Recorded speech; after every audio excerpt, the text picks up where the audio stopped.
Seated in your chair, your couch, your chair, your Barco lounger, your yoga mat. Pull up your sacred space. Come on in and sit around the digital fire for a little bit. Put up our hands and warm ourselves with this unique moment where we're all here, all present. I want to thank everyone who's logged themselves into that chat room over there, because we are going to be taking questions from the chat. Call-ins from those that are able to call in. This will be an open call-in show. We will be running through callers in just a little bit. The next thing is we've got stuff going on in our news. Normally I don't talk about the news, or when I do, I call it the Three Stooges effect. So we've recently had a Hollywood sex scandal with Harvey Weinstein, and there's this big kerfuffle that they're trying to talk about the pedophilia rings that are behind there. These rings have existed for thousands of years, long before modern media. Whenever warlords came to town, the boys and girls that went along with them as part of the horror train. And if people don't like those words, that's the truth back then. You know, that forced servitude was a big life for many, many, many people of those eras and generations. Now we have to move beyond that, where we must allow it to be in our awareness, but not allow it to create charge and polarity. In any given week, I get asked the question about abuse at the high levels 40 to 50 times a week, 200 times a month. It gets to the point where I don't want to answer that anymore, because of the law of focus. What you focus upon appears in your life over and over and over and over and over and over again. Living the mystical life daily is about finding the positive stuff of growth, but still understanding that the negative, destructive stuff to growth is out there. One must learn how to observe it and not take charge and polarity out of it, how not to recreate it in their life, but to still be proactive for those that are in our greater reality about trying to stop it without becoming zealots or martyrs to causes. So many of the people that call in, they have been zealots or martyrs in previous parts of their life, or still are, and guess what? They don't know how to stop. It gets so destructive for them, they are leading a path of enabling themselves to no longer see who they are, what they are, because they've lost it to the mission of doing something, when in fact the mission is here to experience the ever-present moment of the now, no matter what it is you're doing, to make joy and happiness, uniqueness of frequency out of it, so the greater awareness can be uncovered when you make your set of choices of how you want to function in this placebo-based belief reality. All right, so just take a breath, everyone. I want to bring on our first caller. Cindy V, are you there? Hi, yes, I'm here. Hi, Cindy. Where are you calling from today? Hi, I'm from Eagle Pass, Texas. Welcome, Eagle Pass, Texas, right on the Mexico border. What can I do for you today? I just have a curious question. Sure. About the planet Jupiter. Okay. I was just wondering, are there like civilizations living there, or like? Yes, thousands. Am I from there? There are thousands of civilizations living on Jupiter. Now, right. I had a reading done more than 2 years ago by a walk-in, and he mentioned something about Jupiterians and how they were assisting me. And I have no clue about that. I was just curious about that. So are you asking if you're a Jupiterian? Is that what you're asking? Right. Yes. It's fair to say you're a Jupiterian, but that doesn't mean You're not an Earther as much as you are a Plutonian or any of the other ones. You've lived on all the planets in this star cluster, and even the ones we don't know about. There's 66 planets in this star cluster. We really only know about 9 of them. So on Jupiter itself are about 7,000 different actual species live on their outer atmosphere, their inner atmosphere, and then their densified atmosphere. So Jupiter is a What place exactly do they do? they live under super high pressure, and they are densified frequencies of light that are going through a different planetary existence process. We live on a light world that is making dense light that makes continents that we have light beings who come to surface on because we're a holograph of matter. The Jupiter world is not a holograph of matter. It's a holograph of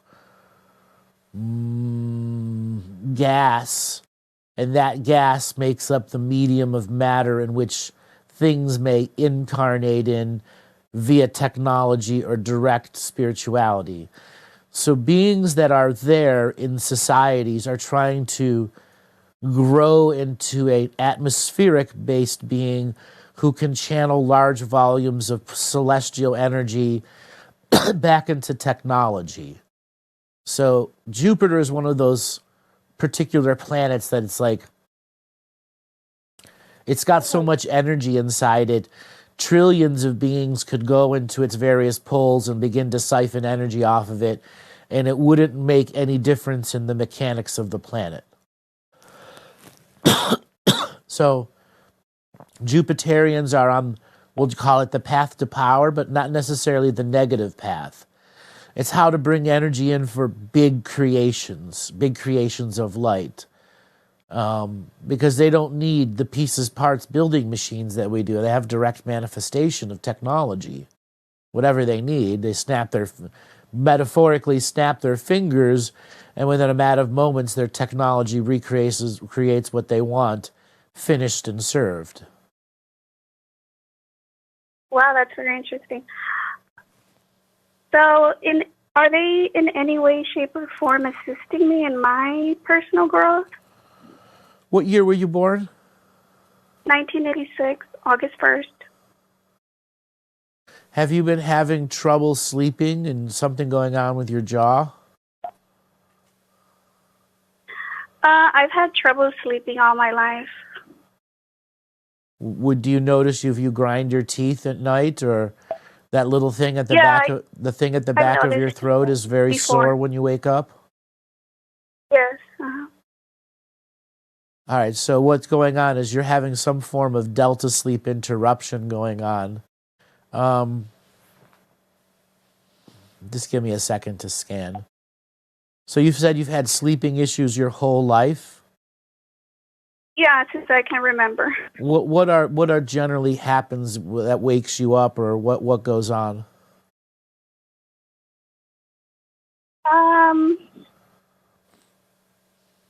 I don't know. I'm just very slow to wake up in the morning. I have to self-talk and self-motivate myself to get up. And then that usually helps me get up. I don't know. It's just All right. So what I'm looking at is a very damaged dream weave. So where did you live growing up? I lived here in Eagle Pass, Texas.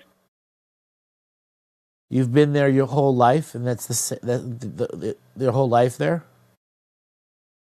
I've moved around to the neighboring towns, and then I've come back here to Eagle Pass. So Eagle Pass is generally a desert with a little bit of cities spotted between it. It's right on the Mexican border. Yeah. And there's a lot of truck traffic that goes through there too, isn't there? Yeah, it does. Like one of the biggest trucking hubs in there. Mm-hmm. There are times that when you live in a city like that, there are bigger forms of time travel pollution, and you are an example, and Eagle Pass would be an example of loads of material that are going from point A to point B. When they cross the border, they created a energy resonance frequency that can be harvested. And at times, if they miss the harvesting of certain styles of vehicles, it can create a vortex of time that really is destructive to the local area. And if they don't maintain that border energetically properly, all the people in the surrounding towns begin to suffer timeline aphasia. And you would fall asleep here and you go into your dream world, and when you try to wake up here, here may have not been here. You may have woke up somewhere else for a little period of time and then fell back asleep over there and woke up here, and you still weren't sure if it was here. Yeah, a lot of people here have disruptive sleep patterns, including people in my family. Right. And this is also where entities who are aware of these time storms or vortexes that come out, they will tend to step in at a time where you don't know where you're at, and then begin to heavily siphon and drain energy out of the environment. Yeah, that sounds pretty much right. You are in the desert in a trucking town, so the amount of entities that come in and out of those trucks is just ginormous. Mm-hmm. So it's important that you begin to protect the four corners of your bed, pull out all the contract revocations, grab 4 crystals that are going to act as the sentinel to the 4 corners of the bed, read all of them out there with the intention of protecting you while you sleep, while you're waking up, while you're going to sleep, and making sure that your word is being heard into every aspect of that room. The next part is dealing with time itself. Are you a person that uses watches? No, as a matter of fact, I'm very bad with timing. Yeah, I figured that. You got to change that. Now, I always tell people to detoxify from Roman numeral time. You actually need to fortify yourself with Roman numeral time. Okay. Okay? So if you don't wear a watch, I want you to start wearing a watch, even if you go buy a $10 cheapo Walmart watch. And I want you to wear that watch for 90 days, 7 days a week. And I want you to watch yourself wanting to take it off and throw it down. And little moments of rage that this thing's on your wrist that you don't want there, that's telling you to be in time. Yeah, I do get that, actually. That's why I don't wear it. Right, and I want you to write those down. Why can't I be in time? What is using me when I'm not in time? I'm making this as a choice for active 90 days to be aware of what's going on in my time. I'm watching you, time. That's why I got a watch, to watch you. Okay. Okay? And be willing to put out bait to attract watchers. And what is bait? I'm going to do my normal thing. And I'm going to watch, like a fisherman, to see what comes around me when I'm doing my normal thing. Watch your energies and be willing, at a moment's notice, to reach into your bag of tricks that is an out loud name it to claim it system to flip the frequencies of energies that are around you. These time vortexes, if you become aware of them, when they begin to get close to you, you can use words to flip the frequencies, and it'll no longer be a negative experience for you. It can become a very positive experience for you that can heal very much. But you got to be practiced and ready. Right. That's great advice. I will follow your advice on that. Okay. See how it turns out. Yeah. So what other questions do you have? What other questions do I have? Am I okay, like, energy-wise? Do I need, like, a tune-up? Should I don't know, do something energetically? I'll be blunt. You are the perfect person who should be taking the course. Why is that? Practicing, because that's what you need in your life. That's what you're not doing. You're not giving yourself truly authentic, sacred discipline time to practice something that's going to be a legacy for your ancient future. Beginning to practice the skills that actually create deep, long, deep changes within yourself. I will consider that. Okay? I heard in the beginning that you're going to have another Event, yeah, next year. another event next year. Yeah, I will really take it into consideration. The course is a 6-week course that's available online, and when you get that, you'll able to come to the event too. So consider that. There's also all the free material that's out there. There's 7-10 revocations minimum for you to practice. Have you done the Union and Communion Consciousness Strike? I do. I have done them, but I don't keep up with the discipline. There you go.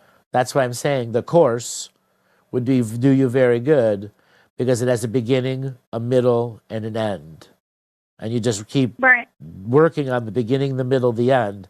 So it's repetition with illumination. The course is designed to give you the illumination that you're looking for, awareness, why to continue doing the disciplines. Motivation, I guess. Well, I want you to think of it this way. Could you walk 45 miles without giving up? Yeah. Okay. I sure would. Then that's the journey you're looking at. You've got a big backpack with food and water. You can make that 45 miles take as long as you want, or you can walk all day and all night and be done. And that's the level of journey into discipline you have. And once you finish that 40-mile walk, there is another 40-mile walk and another one after that, but you'll be a lot more experienced on how to enjoy the walk. The walk into discipline is literally just a walk. Each day you got to choose your difficulty level. Right. Okay. Okay then. That sounds great advice. All right, thanks. I'll go ahead and follow it. Yeah. All right, thanks a lot, darling. We're going to move on to the next caller. Thank you so much. You're welcome. Next caller. Next caller will be Ginger. Are you there, Ginger? Where are you calling from? Pacific Northwest. There we go. Good audio is back there. So, how are you doing today? I'm doing excellent, thank you. How are you? Doing great today. What did you want to talk about today? Well, I found out that I have a syndrome, and when I looked up the meaning of it spiritually, it basically said I had something, there was a blockage in like business. And I was hoping that you could help me with that, because I have a lot of talents and I have a real issue with money, and I'm not really sure where that stems from. All right, so what year were you born? 66. And what is the last thing you did for a job? I was a receptionist at a green concrete maker. They built greenhouses. All right. So right from the very beginning of your birth, there's all this buildup in rage and frustration and anger. Unlet go. You're like a pit bull who won't let go of stuff. Pretty much. That is what's blocking you from business. Okay. Blunt and honest. You have all this abundance there, but you have a need to take, I'll be blunt again, action on people you judge as needing to take action on, when in fact it's just wasting your energy. You've scolded people hundreds of other lifetimes and it never worked. You've dressed people down thousands of other lifetimes and it never worked. You've been the proverbial priest on the mount trying to tell everyone to do right, and they don't listen. Yeah. So why are you still wasting your energy and storing it as rage? Well, I didn't know that I was doing that. I did have a hit on that maybe about 4 weeks ago. And I'm really trying to pinpoint it because it is absolutely blocking me. It's in your heart. It's in your heart. You can't pinpoint it any other way than other in your heart. You at some point let that as a form of life being raging at people. And it's when you were a teenager. You got to go back to those moments where you let the anger in. I was pretty quiet as a teenager. I didn't say much. Sure. Suppressed and pissed. Yeah, I think that's more like it. Right. That made a steaming energy inside you, which began seething with hatred because all these other people had better lives than you. Nah, that's jealousy, isn't it? And then it turned to, I want to have friends, and every time you're out there, people are blocking you from having friends and being mean to you. Why are they being mean?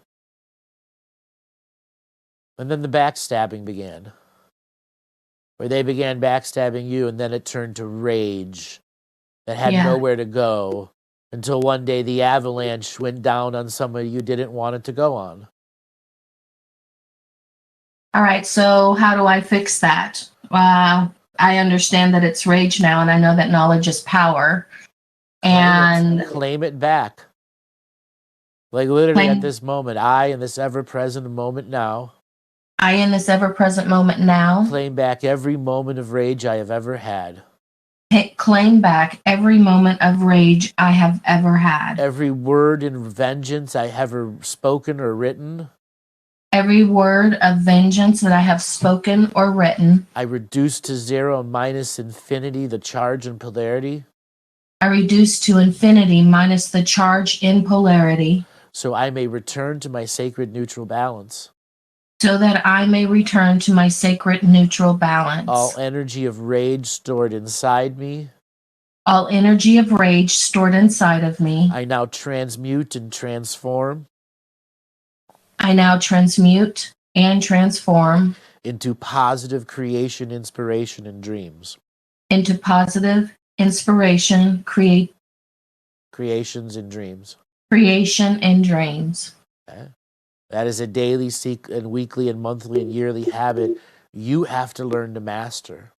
Because every time you went into rage and accepted rage as a way of life is the number of times that you'll probably have to do that as part of a revocation process just to bring you at a balance of how much rage was spent over the last, let's say, 30 years.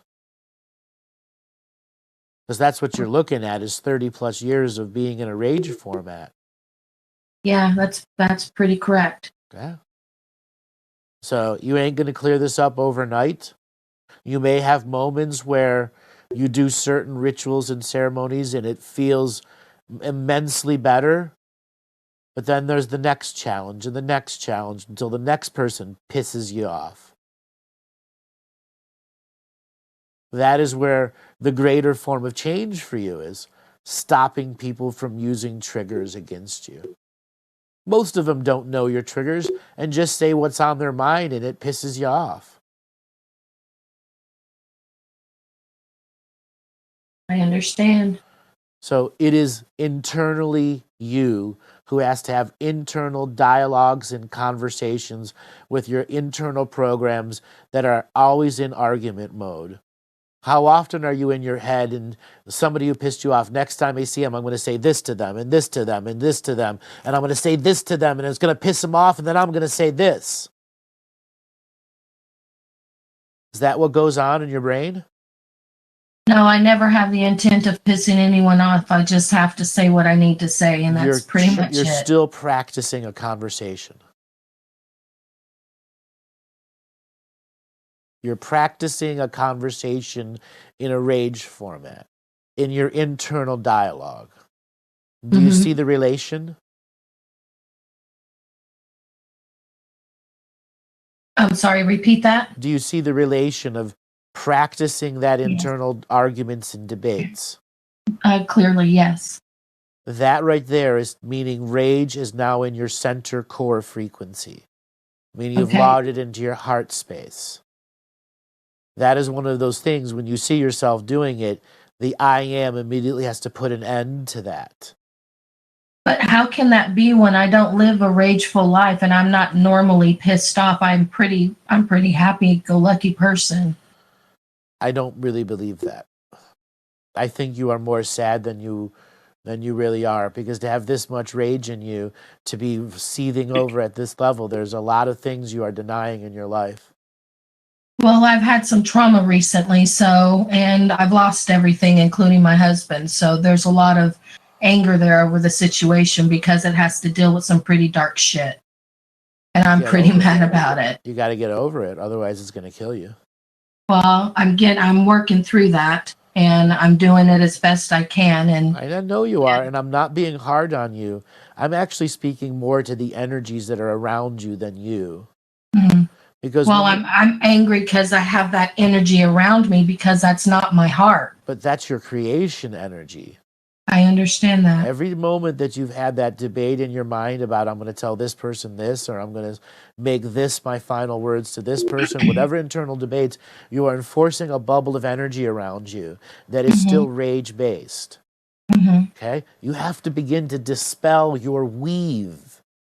This is where, being a magical practitioner of the self, you've got to look at the home and the space and the car that you're in and unravel the rage weave, literally, so you don't have to sit in it every day. Okay. Okay? You know, you can look at your bedroom and just reach in there with your hands and pull off all the webs from the corners and take them outside. Use the sage to bring back to zero, to clear out all the negative webs that you created. And yes, other people are co-creators with that, but it's rage is love gone awry, where two beings can't figure out how to function together, even though they're both still using a form of love. Now, no matter how positive or charged, it doesn't matter. It's not being expressed, and it becomes a distortion. You've got to clear these distortions out of the resonant frequency of your environment, knowing full well you will produce a little more here and there, here and there. This is that balance you're talking about, where you say you're pretty good, but you never got a chance to clean up the weaves of all the other times when you weren't good. Yeah. True. Okay? I agree, yeah. Clean the energy environment of your home, your car, your work, whatever it is, your email. You know, the other day I saw somebody with 32,000 emails on their phone. If you're one of those people, get rid of those emails. Oh, I start doing it and I get distracted. Okay. Yes. I have one more question, if you don't mind. Sure. Maybe two. One, I have this thing with like weather. I see sylphs, I can film them, that kind of thing. I also have a thing with lightning. So I was wondering if you could expunge on that a little bit. And the last question is that you spoke about telepathy in the workshop. And I only caught bits and pieces of that. And I was wondering if you could go and if you could re-elaborate a little, or just restate it again and maybe elaborate just a little bit, please. So in the workshop for telepathy, I was referring to what it takes to learn it through the throat chakra, is the determination of, through the out loud name it to claim it system of claiming back the power of the throat chakra, is the first step in understanding how to create empathic telepathy, where you can pass on emotions. We can receive emotions through our empathy nodes, but for telepathy to be engaged at the synaptic to mind level without words being spoken, the throat chakras still have to be in a harmonious union of creation. And it's linked to a bigger conversation with telepathy. And what was the first part of your question? The first part was, I have a real thing with weather. I am Native American. Yeah. So Weather is one of those things that we all come in with a contract that we could be outstandingly good at if we chose. Now, does that mean for you to become a weather person? No. It could be, but this is a modern age where are you doing it for an audience or are you doing it for yourself? The weather, from my opinion, related to you should be a personal experience of spirituality. Yes. Not something you're really going to want to share to the common lay people with a cell phone camera, making money or making a personality out of it. That is not going to serve you in any way, shape, or form. It's your personal companionships and relationships that you can learn how to let go of rage. Okay. Okay? Allow them to begin to heal you. The thunder and the lightning are some of the most powerful, powerful healing things. But you also got to trust. That's hard. Well, that's I the mean, I opposite trust side myself. of rage. That's about it. That's the opposite side of rage. You have no one to trust. You don't even fully trust yourself. That's not true. I trust myself wholly. I would beg to differ. You wouldn't have so much rage if you didn't. I've done 10,000. Now, could the rage come from like genetic bloodline? Choice. You chose. What rage. if I made the choice to clear the bloodline? It's not the bloodline. It's you made a choice. Okay. So I've read 10,000 plus people publicly in 5 years, maybe 6 years.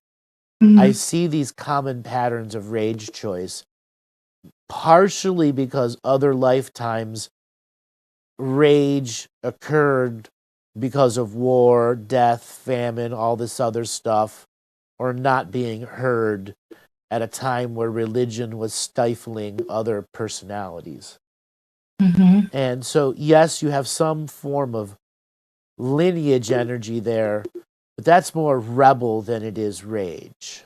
Right. Okay. And growing up, it's very easy to misunderstand the rebel frequency coming through you, and it end up being rage.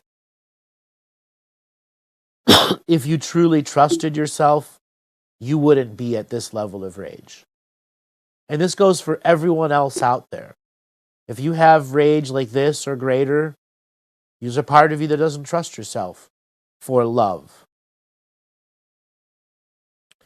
I think that's why I've reached out, is because I don't know what to do with it. And I've never been like this before, and I don't know really what's going on. My whole life is different, and I hate it.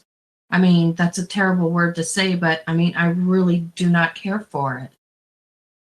I'm Pollyanna, bubbles and rainbows and unicorns, and this is just... Yeah, but you got to realize part of living the singularity as the duality here is to know the harshness of the place so that you pull yourself up by your bootstraps and make something valuable and meaningful to the memories that you're creating, so you make a legacy for the ancient soul that's inside you. If you want to activate that native blood, that's what it's going to tell you. Make a goddamn legacy for the future generations, or get the hell out of the soul family. I'm just trying to figure out how to do it. The first thing is you let go of rage and you get happy, just like you were just laughing right there. It is a choice. I hear you. I hear you. It is a choice. I hear you, Andrew. Okay? Literally, that's what the native blood is telling so many out there. Make a lasting legacy change or get the hell out of the lineage. Okay?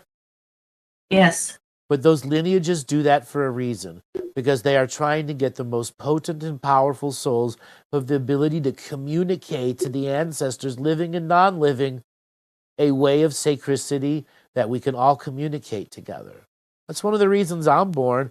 I translate into English, but there's also the unseen communication. Let me tell you something. For you to be at that level of rage, some of your ancestors have been really working overtime, working your ass up. Okay? Put chest moving, all this shit to be around you. Let's see what happens to her now. That's exactly what it feels like. And that's the trailer trash soul family.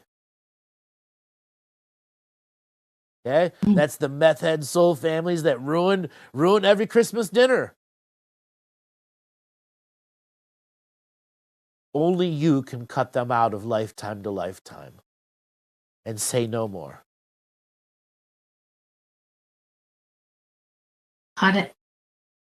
And another little harsh thing, there will be those ancestors who see you as that version of trailer trash because you were in such rage.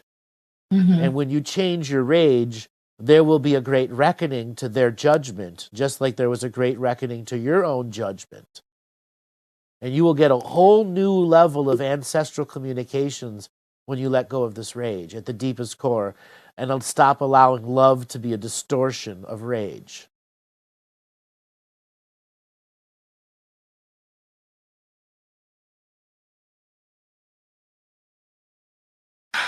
Got it, Andrew. Mm-hmm. Now, one more thing. You know, I know reality is really challenging you right now, and I really get that. Do you have any comedy clubs around you? Andrew, shut the hell up. Yeah. I have been being pushed spiritually to start doing comedy because I've been told I'm actually pretty funny. Well, get your ass on stage, and you can tell your inner programs I said to do it. I mean, this is where you can get your rage to channel out. All right. Okay. Okay, and transmuting it into comedy. Even if you got to call it the swearing hour. That's where the swearing comes from, huh? Because I don't do that. Make it your rated XXX hour, whatever it is that you want to say. Okay? I hear you, Andrew. Thank you. Okay. So, first thing first is put your toe inside a comedy club, let them make you laugh, and then find an open mic night and get your ass up there. Okay? And here's a visualization for you. A big hot ember coal from a sacred fire is right inside your ass. Ow. There you go. Get up and go. I've actually had one burn my ass. I didn't like that. Then keep on moving. Gone. Exactly. All right. Awesome. Thank you very much. You are welcome. All right, darling. Thanks a lot for calling in. You too. Be blessed. And I appreciate everything you do. And your services is absolutely a blessing. All right. Thanks, darling. You're All welcome. Let's Bye. move on to the next caller. Louise from Copenhagen. Are you there? Yeah. How are you doing today? Okay. I actually decided not to join, but the former caller Ginger asked a question that I was curious about, and I wanted to ask you about. Sure. About weather. About weather? What about weather? How to practice my skills. If I need someone to help me, but it's not the feeling I've got about it, but I'm also afraid to make damage. Well, first thing first, it's not you're not going to damage the weather. That's what you got to trust. Nature is giant and magnificent, and we are a God source spark that can affect that weather for the greater change, and yes, lesser change in some scenarios. But we are not going to screw it up to the point that it destroys itself. Okay? That takes a collective of beings to do that. Okay, but the surroundings also. So this is where you've got to understand the sacred neutral point of view. When you observe everything neutrality without charge and polarity, there's a natural flow of information and life force that keeps the balance going. And that's what weather is. The way the collective and the uncollective communicate to each other through the exchange of moisture or programmed water. Yeah. Okay? How should that be moved when you talk about programmed water? That fascinated me. We talked about, I think, the North Pole. Uh-huh. And the ice and... So was, all that water is programmed. All that water in the ice is programmed from different eras of light. So when the glaciers begin to melt, old programs of old waters begin to be released into the atmosphere that then become thunderstorms and snowstorms, and water's redistributed all around the globe, and that redistribution is redistribution of programmed water, while we ultimately still programming the water that's around us. When we take ourselves as the mystical being that we are, and we are in a mystical state, we are programming our own waters and the waters that are in our immediate auric environment. When one works with the weather, they are working and affecting water in a vaporous form in some form of time-space that represents a weather pattern, in which that weather pattern is going to be moving like a sea of consciousness in which you are in, and able to perceive inside that sea of consciousness streams of other consciousnesses that come together and form elemental storm cloud beings who create the lightning beings, or the vortexes for the lightning beings to exchange energy between the sky and the earth. And the exchange of energy between the sky and the earth is the mystical connection that all weather shamans are searching for. For when they get within the flow, they have the perfect superluminal lightning's thinking, in which they can act 1 trillion times faster, react 1 trillion times faster, create and uncreate things at will with the sheer force of Mother Earth working through them in the lightning. Yeah, and should that work together with her womb chakras? Sort of. Now, the womb chakras are an ancestral process of deep companionship and connection to them, and if one does not maintain companionship and connection to them, weather issues will come and clear those processes. That's why many of the womb chakras are around the equator points, above and below the equator points. Yeah. So womb chakra is more ancestral.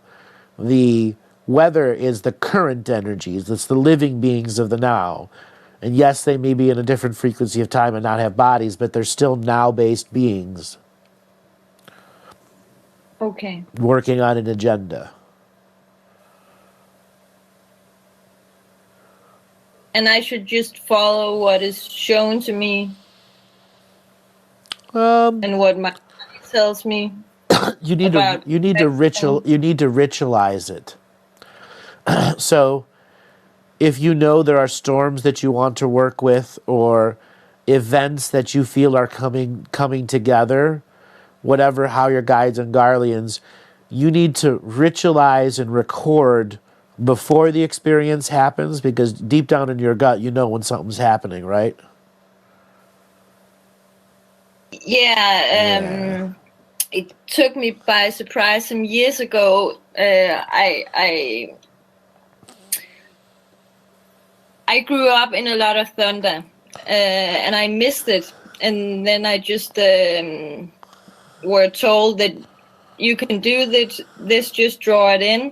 Yeah. And I worked with a whole lot of energy. It was really amazing. But no thunder came, but instead a storm our little country haven't seen in, I think, decades. Just and we're coastline.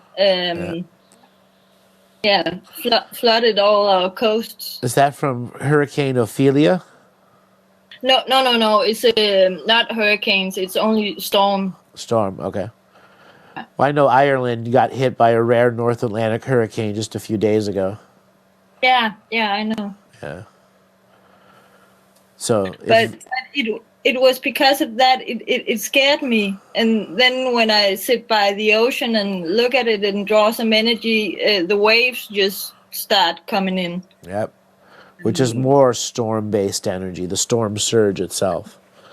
So this is where I'm saying you need to begin to ritualize and learn how to recharge your batteries. Even though you're going to be expending energy as part of a ritual or ceremony or connection or anything, you need to learn how to store vast sums of energy. Yeah. It's very important that you learn. I felt my body wasn't updated enough. I couldn't hold the energy. Right. I had or have on the other side with me. Right. And that's why you got to learn to build it up in this reality. That's why you are being exposed to storms. If you're going to command that amount of energy and raw power and flow with it, you got to learn to hold it in the body and not have the body cause damage. Yeah. But I didn't get physically ill. That's good. Well, your body's healthy enough. You need to learn to channel this energy literally into, let's say, the first few minutes your feet, the next few minutes both of your calves, the next few minutes both of your legs and buttocks, and then to channel it into each of your chakra points, down your arms, until you've saturated every cellular structure of your body, all the mitochondrial inside the DNA, all the power plants that are inside every cell, to completely be recharged with this frequency. And you got to make it a challenging visual guided meditation of you opening up your inner core frequencies to this flow, to store that energy, to know its frequency, and so it doesn't cause damage or harm to you. Yeah. But I don't feel that. I feel that I just moved underneath a great big tree, and that makes me, when we melt together, I get the sick nausea feeling. But I don't feel that with the weather. No.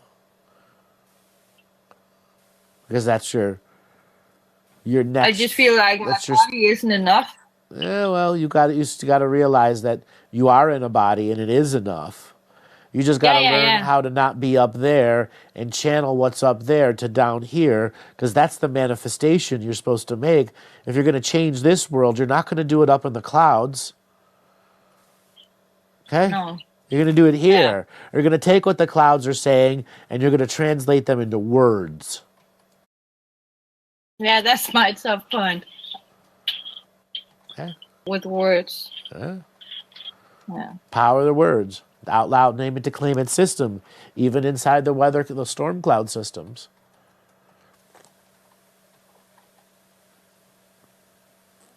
Yeah. You hit a point there. I lost about 70% of my vocabulary. I think 6 years back, and I've been building it up. Now I moved on to English. I've got my own language. Almost as good as it was, but it's a challenge. You'll get it back. It's just a matter of making it fun enough so the body makes new synaptic pathways that allow faster learning, greater retention. It'll be through that joy that you reclaim that, as well as taking the energy from the storm clouds and putting that into your new patterning of language. Transmute that energy. Yeah, maybe I need to be more straightforward with the way I communicate. That and other, that would be a very good way. Yeah. All right, darling, I gotta move on to the next caller. Thank you so much. All right, and who is our next caller? Sioux Falls, South Dakota. Are you there?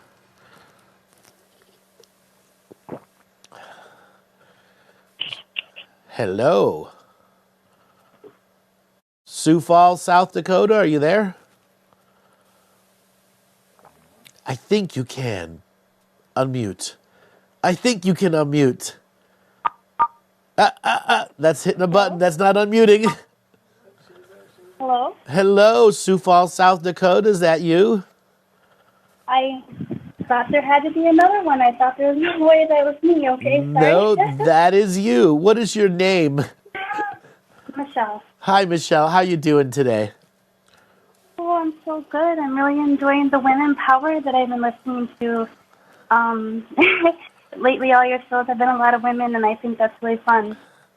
Yeah, sometimes, I was talking with Robert the other day. We had a show 2 Saturdays ago. It was all men, and it's the wheel of callers. What comes through? What comes through? So, what did you want to talk about today? Oh, okay. Well, I've been very curious about a couple of things. Just very curious your point of view on it. Moles. Lately, I've been getting a lot of new moles, and I was curious if there's anything to that, like in general with everybody or me particularly. So, moles, like underground moles, MOLEs, they dig holes in your ground? No, like on your body. Moles. Okay, those type of moles. Yep. Those are generally damage to the timeline, though they can be genetic timeline rifts, so that an external force can recognize through the mole and the encoding of the mole of what it means, what type of frequency being might be in DNA skin suits. It has many representations. What if you have a lot? What if What, like more than 3? more than like 10? Is that the scenario you're in? You have more than 10 moles? Oh, yeah, definitely. And there's a couple on my face that have just all of a sudden appeared this last year. You need to go to the doctor and find out why they're appearing immediately. Oh, okay. So moles can become cancer in a moment. Literally, in a moment. Okay. Okay? So a mole can start from a ingrown hair follicle that doesn't get infected but keeps trying to grow, and it pierces the cell wall, and then the hair follicle dies off and a little cyst is grown around it. And then the cyst doesn't know how to stop growing because the cellular structures around it are still trying to give it energy to tell it to grow like a piece of hair, even though the follicle is dead. That's what creates the mole going over and over in its growthing process. Now, other times, moles are little wounds that keep happening over and over and over in the same space. A lot of people that shave early on have an issue, or they get a mole, or the mole just begins to grow there because a little tiny, blackhead or zit was there, and it got a little tiny infected, and then the body encased it in energy, and it never got cleared out. Now, when you're having moles on your back and other places like that, that is a skin growthing issue. Now, that comes from many different perspectives. How fast the skin grow and why moles are there can indicate a place where an entity was feeding on you, or that it was a wound from a past life, and the body needed a way of manifestation so that if you ever went into your internal processes and saw this mole in that particular area, you could make the relation in pattern recognition that there was a wound from a past life in that place that needed to be healed. Very cool. And if you have moles showing up all over your body, especially on your face, it's very important you go to see the doctor. Okay, because when you spoke, I thought they were pimples, and I treated them like I would anything else, but then it just seemed to turn into something else, and I was like, and then now it's moles. Yeah. Interesting. Yeah. I'll get it checked out. And then how about my boys? As they grow up, they're starting to have moles here and there, too. Not, I'd say probably 2 on each of them. I don't think it's anything to be worried about right away, as long as they don't look infected, pussy, or growing very fast on the young boys. You always want to point them out to the doctor, because they will know much better than a mother's eyes the signs if something is malignant but not cancerous. Sometimes malignant moles need to be moved because they're just going to grow too fast. They're just going to keep growing over year after year, and you don't want the under part of the mole, which isn't showing, to get big. Otherwise, you're going to have this big vacuous space where hunks of your flesh have to be taken out. Okay. Cool. I never would have thought that, but that's why I feel blessed to be able to ask you this. Yeah. Now, how about this one? Peanut butter. Why is peanut butter starting to be banned in places compared to lots of other allergies that people may have Because the peanut butter with that? industry is one of the most dirtiest industries out there. They add stuff to their peanut butter that makes it as addicting as crack cocaine. Okay, so the schools are banning it for more than just allergies, or like this, lots of different places I noticed are just peanut free, or Because it's not a more than healthy allergies. it's not a healthy lunch, and in any way, shape, or form. You know, mom's peanut butter and jelly is not a healthy lunch. It is not. It is sugar and jam and peanuts on carb. Yes, yes. Okay? interesting. And it might have a piece of celery and a carrot next to it, but it's still sugar and carbs. Right, right. No, I get you. Absolutely. Okay? Okay. Oh, I love it. And if we have time, my husband's going through some health issues right now with his brain, and we have a lot of decisions to make. Is there any way that you feel we should head towards? And what's going on with his brain? He actually has AVM. It's a condition that we didn't even know he had, but he was actually born with, and it's an entanglement within the brain of the veins. And he ended up getting a head injury, and they had to do a scan of his head, and we found that there is this AVM within there. What does ADM mean? It's, shoot, I'm not good on that kind of stuff, but it has to do, let me see if I can find the paperwork, with the vessels within his brain that did not form correctly when he was born. ADM. The paper is right here. So the brain didn't form correctly with the vessels, and it's something that the doctor said they can live with it and be okay, but they are, suggesting brain surgery. And All right, so what was his brain injury that he had?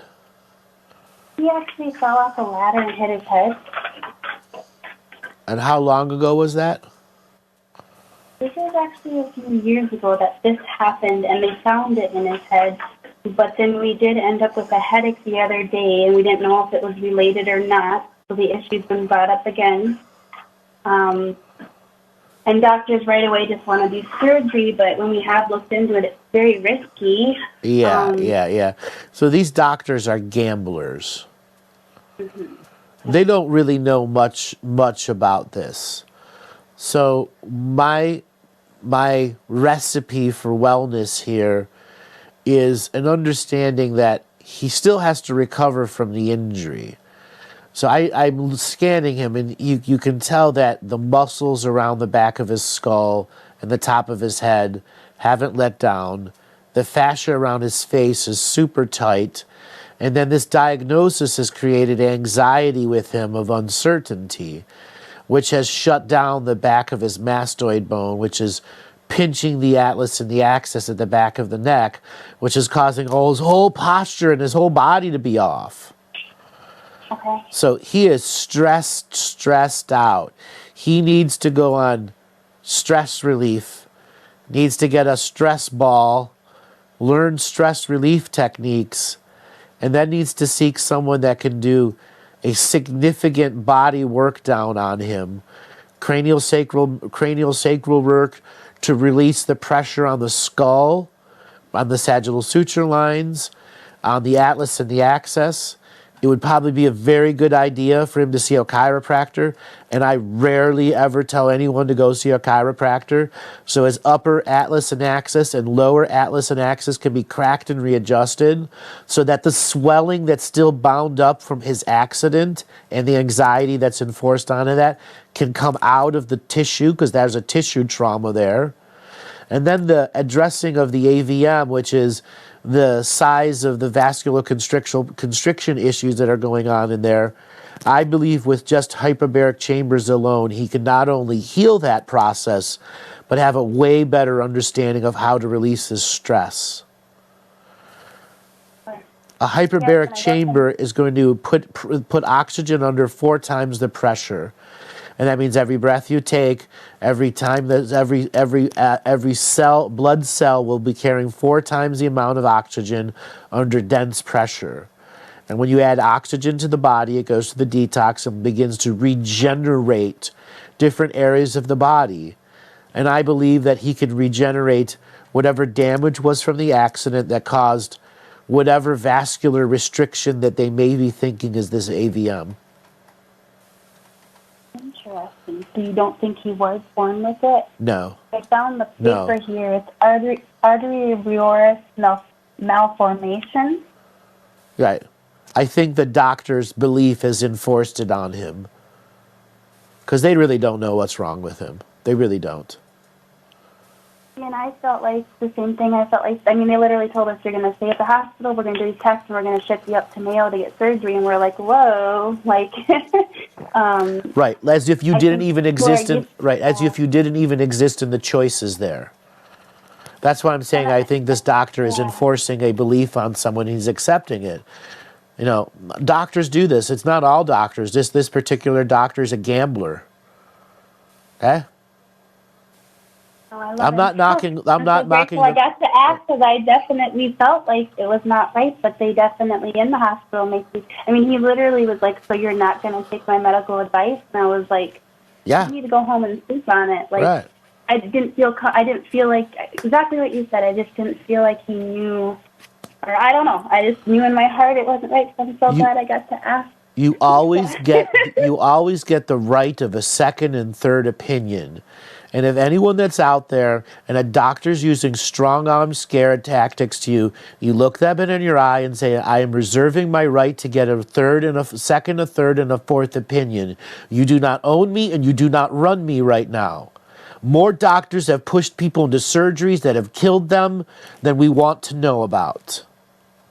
And any doctors out there, you know exactly what I'm talking about. The ones that are in it for the money and don't really give a crap about that patient. It's a business to them. Yep, exactly. I agree. Yes, absolutely. And Greed. Most people are in that survival mode, so they take it and they're like, "Oh my God!" Right. No, and we weren't at all. We were very, very censored in how we felt about it, and oh gosh, this is amazing. You are entitled to a second, a third, and a fourth opinion. Do not allow them to force you decisions right then and there. And at times they like to give you all this psycho mumble jumbo stuff that says if you don't do it right now, you're going to die in an hour. And an hour passes and you're not dead. Okay? This is where people have to have pre-prepared conversations for their doctors. Like after they say something very profound to you, you say something profound. Are you a gambler? Do you gamble, doctor? Do you bet? This is my life. I'm not betting or gambling or using your medical guesstimations here. My life is on the line, not yours. Okay? You got to get to the person inside there and help them understand that bedside manner means something in this modern industry. None of this stuff would be going on if doctors in general over the last 30 years truly respected the patients. That's why when you told me I had to go to the doctor, I was kind of bummed. I'm like, oh, I have to go through all that. But if I set my intentions and do my research before I go get my mouth checked out, it can be different. You know? Exactly. And I often say to people, go to the doctor. Because they are necessary in this modern world. Do you know how many people call me and they have had bronchitis for 2 or 3 weeks and refuse to go get an antibiotic? And the first thing I go is, dumbass, get the antibiotic. Or you're going to die. Right. No, I agree. And, of course, for broken bones and things like that, they are so important, you know, and I totally get that. That's why it's so hard for me to say no to as well as the checkup. What he had to say. As well as the standard checkups, where you do go in and get your physical done. Okay? And then all the other things that the medicine does, the medical doctors do beyond the vaccinations and stuff like that, they do provide an incredibly potent service of learning about the body and educating people about the body, dietary stuff, all that. We need those minds. We just need them unrestricted, where they can be passionate about what it is that they do and not be restricted by drug companies to say you can't talk about another product, only ours. Yep. Right? Yep, and When the they're truth, how they're taught. right? When the truth comes out on the cancer industry, what doctors are making, and how often they're prescribing chemo that was never necessary. Oh, it's going to infuriate people when that truth comes out. Infuriate. I mean, look how they even found chemo. I mean, you do your history and how they found it. I mean, that was enough for me. Right. You know? Right. That's crazy. Right. When I was listening, I was really triggered, or whatever you want to say, when you talked to that girl about that ancestral stuff. Yeah. And how, okay, now they're going to throw this in your way, and how are you going to handle this? Me and my group of women that I talk to that talk about you and your stuff, those are the questions that, with the peanut butter and stuff too, like we feel like there's more behind it, but we don't know. But this ancestral stuff, especially in our area, is huge, I think. So, you know, what would happen in a moment that we know it's that, and how can we handle it? Acknowledging the ancestors that they exist is the first thing. The second thing is begin to make offerings. If you were invited to a friend's house and have a party, it's generally you bring a gift, right? You need to give gifts to the ancestors because they have been giving gifts to you for a very long time. Oftentimes, we never open these gifts up. So a gift can literally be a pot of soup that you boiled on your own stove, that you put your time, effort, and energy in, and that you share with them by spreading it around your yard or your land. You can one-up that, where you begin to put philosophical and ideological thoughts of generational growth, where you talk about what it was like for you to be growing up in your generation and how hard it must have been for the ancestors in their generations when they didn't have the wheel or fire or the ability to make metal objects. They didn't have airplanes and cell phones. They had smoke signals and ayahuasca. Okay? Acknowledge them that they exist. Begin to willing to share your story, who you are this lifetime, what you've done this lifetime, and what your goals are to help change this world without becoming a zealot or martyr. That's basic ancestral balance. The next level of ancestral balance is understanding the ancestors are always shuffling debt around. You've got to make a difference of determination. What is your debt? And what is the debt of the ancestors? We're getting into a high frequency here. Quiet. Yeah. I'm loving it. So just sitting here and just talking to them like a prayer is enough then? That's okay? That's a prayer, yeah. That's the baby steps. And then you want to make companionships with them. You know, you don't want to know about their aunties and uncles and grandmothers and stuff like that. You want to know who they are. What makes you an ancestor of communication ability? What do you do on the other side? Got to learn who they are and how they fit into the structure that's the unseen world. So they can learn who you are and how you fit into the structure of the seen world. So they can make synchronicities. That's why they're there. Oh, like the sharing of knowledge, the sharing of experiences, right? Yes. Oh, I feel it. It's so powerful. Right. I feel like it's ancient and old. Right. And then when your period, for women, when your period comes, you have the grandmother energy that's always around there, waiting to put a shawl over your shoulders and someone to talk to spiritually that shall never betray you. Okay? Yeah, I love it. I love hearing your stuff. Anything that you're feeling right now at the period, because I definitely feel more powerful on it. And I am that new moon person that gets it right around that time, and I feel different, so different on it, and more connected. Yep. So it's, like you said, the shawl thing, so again, just embracing that ancestralhood of that. Yeah, and maybe making your own shawl and call it your letdown shawl. You know, it's just a triangle piece of cloth that you want to adorn and bedazzle as yours of this lifetime. I mean, are we extra powerful as women during that time? Yes, absolutely. But you got to learn how to use it. During that time is by design a recalling of the energy you've spent that month, that year, that decade.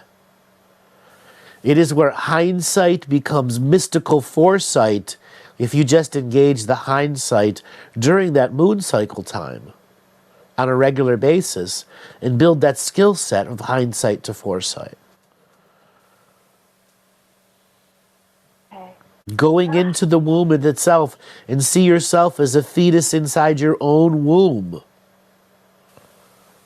I do that, and that feels really good. Yeah. Like create in there. Really create a 40-acre estate that has castles and buildings and shops and people to learn from.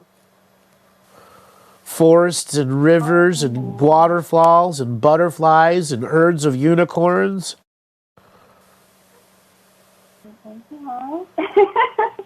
Oh, I love it. You're so good with women. I love it. I don't feel like there's a lot of spiritual guys out there who get to speak. You know? No. I really appreciate that. There are a few shamans who can go down the sacred neutral rainbow butterfly waterfall, dragonfly energy, and impart the sacred feminine women's moon time to them. And I know, like, what do you do when you're driving your car and a fly lands on your windshield? I mean, I never want to take away from those moments, but I'm very... I laugh. I laugh when the fly hits, because the last thing that was on his mind was his ass. But at other times, do you honor every little instant? No. That's zealotry. If you think you have to, zealotry and martyrship. If you think you have to honor everything. One of my little speeches at the event was, as I'm walking around the stage, how many dust mites do you think I've killed? 1,500, 5,000? If I worried about the dust mites, I would have never gone on stage. They're part of the great food chain of life. And as long as I recognize everything in my prayers, I'm not ignoring the dust mites or the things that I may accidentally, in unawareness, kill. Because I sit down and on a spider that was underneath the cushion of my couch and he got smushed. Okay? Or if your cat gets fleas and you got to spray the cat so the fleas die off. That's owning your environment. As long as you don't go down the zealotry and martyrship of having to think you have to suffer and pray for everything. It's about acknowledge everything has a right to live in your reality, and you give it that rights, duty, and responsibility through your cyclical prayer process. And then acknowledge that the predator-prey network does exist, and that for every predator, there is a prey that's contracted that predator to be there. That includes us. Driving a car, and a bug hits our window. Yeah, I love it. I figured you did that. I just didn't know, And I definitely feel like certain insects or animals just are really there for a sign and a purpose, and sure, it saves me sometimes because I get so sad about this world, and then all of a sudden a butterfly is waiting on my car door, and it's just like, oh, thank you. There you go. Yeah. Oh, and blue jays and cardinals. I mean, they're like, yes, that's how I see them for sure. They always show up right when I need it. That's right. So what other kind of questions you want to ask? Oh my gosh, okay. So dreams, Andrew. I know you talk about them a lot, but one thing that you mentioned is the lucid dream stuff. Uh-huh. So now you were in one of my dreams, and it was amazing. You made me this homemade card, like out of construction paper, and you were waiting for me at a school. And then I opened the card, and it had all these. When you opened the card, it was active, and a spiral happened with a heart in it. But they were all these individual construction paper, like a kid. It wasn't perfect or anything. But that was awesome. And it was in the dream. I woke up so happy, and there was so much more I could say about it. But that was awesome. I gave you a pop-up card in the dream. Nice. Yeah, a homemade one. You construction papered it and everything.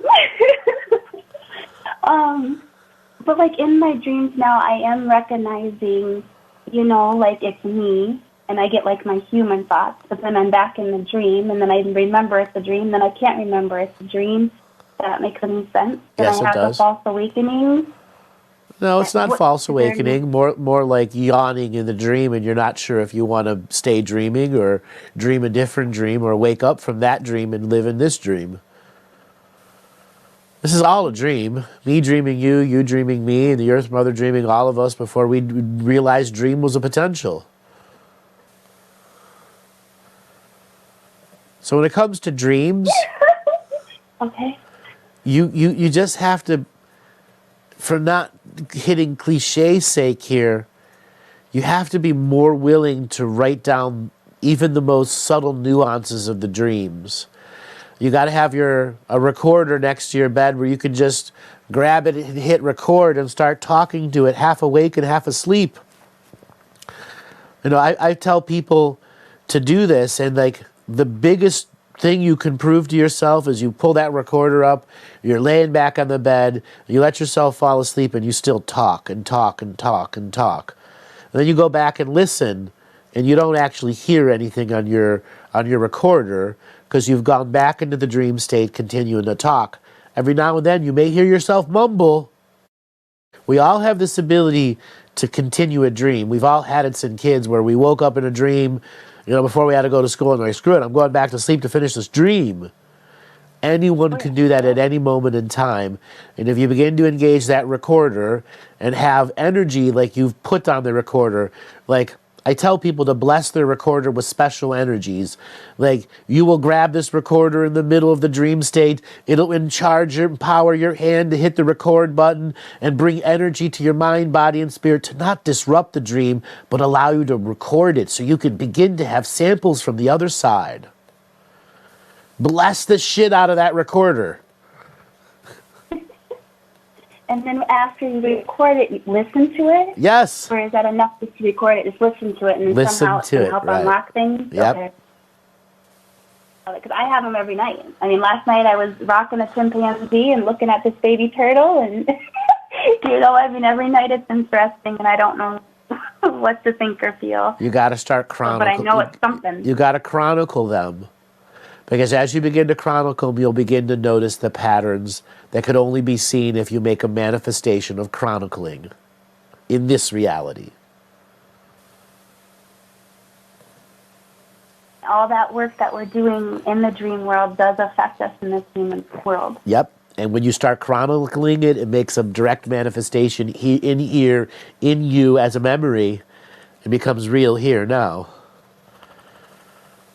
As you have done it, the dreaming body has made a manifestation in this dream world from another dreaming body. Why does the dream always, like that day that I met you at the school, I already was planning on going to school in the morning early to bring my son there. Why does that intermix then? Just to be more comfortable in the dream? Sort of. That happens a lot.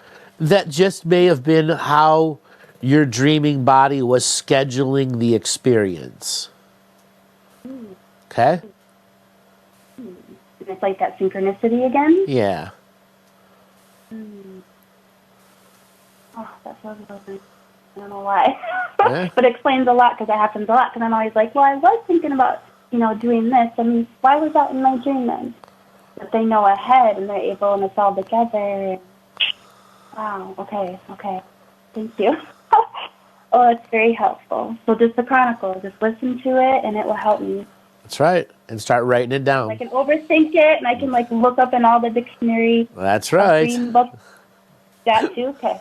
That's I do that all the time. Awesome. And I don't know what it means sometimes, but it does feel good. It's like seeing those birds and stuff. It's like, okay, yes, okay.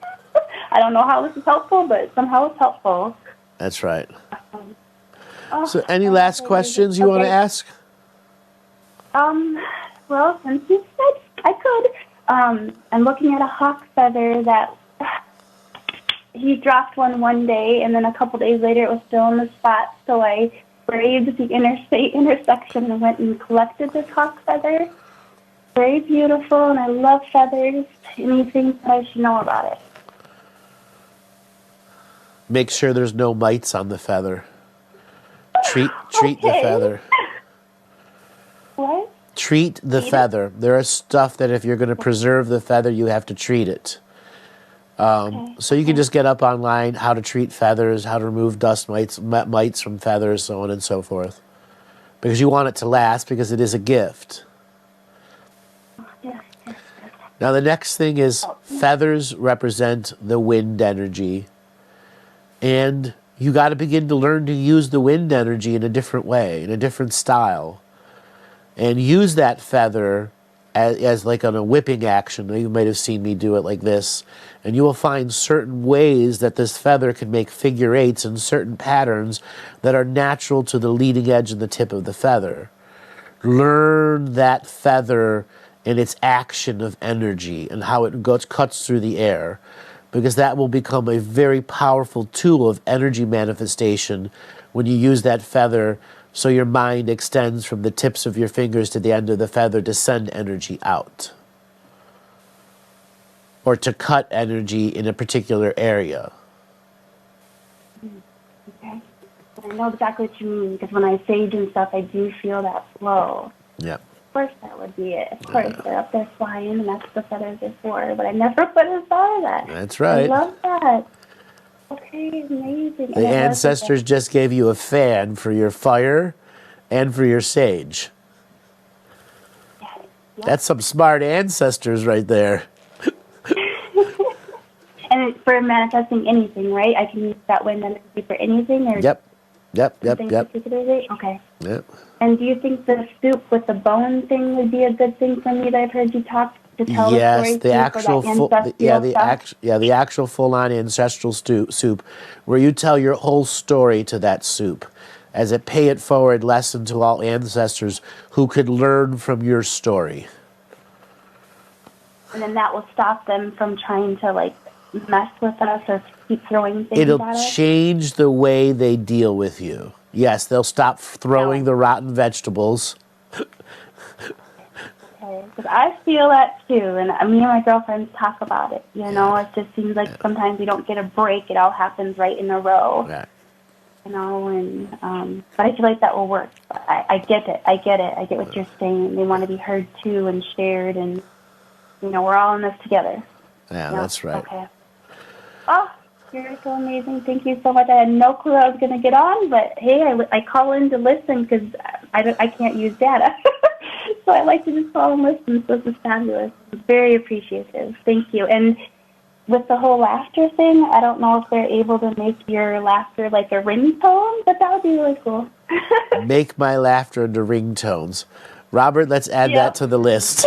99-cent download, my laughter. Ha, ha, ha, ha. Well, that one wasn't the one I liked. But you have a genuine laugh that you do just naturally, and I love it. Like, if I hear it, it just, okay, yep. That's $1 million idea. That's a $1 million laughter. Yeah, you got your whole tech crew. All right. All right, it's on the list. As well as auto-tuning some of my shows so I sound like I'm in a boy band with all the teachings. That was something else somebody suggested a while back that we are working on. We're going to auto-tune one of my shows.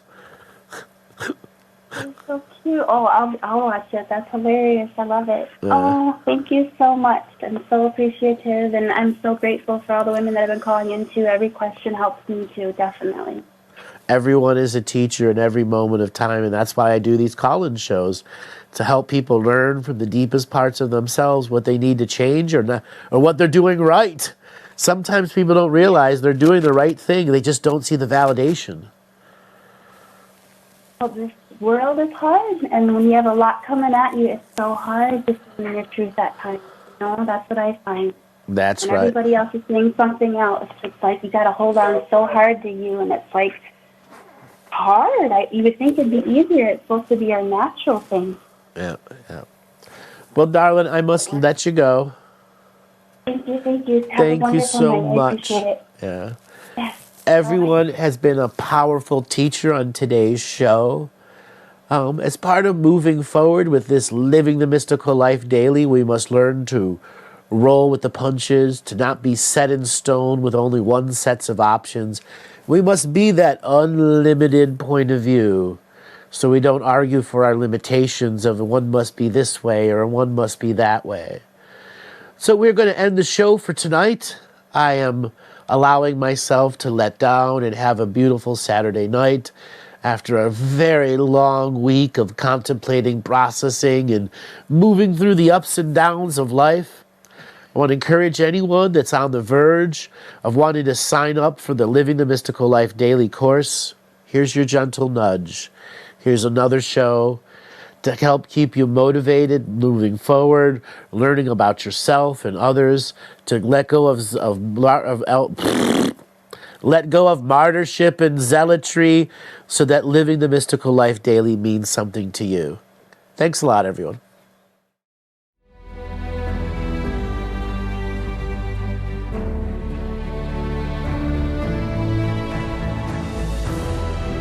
Each different bubble of reality is true. A galactic historian is a person that looks at all the lines of dramatic karma. Nudge, nudge, it's the Holy Grail. Improvise. Mysterious. It's counter psychic intelligence. Why is DNA farming of this star cluster so important? Because we do manifest our reality. We do create our reality.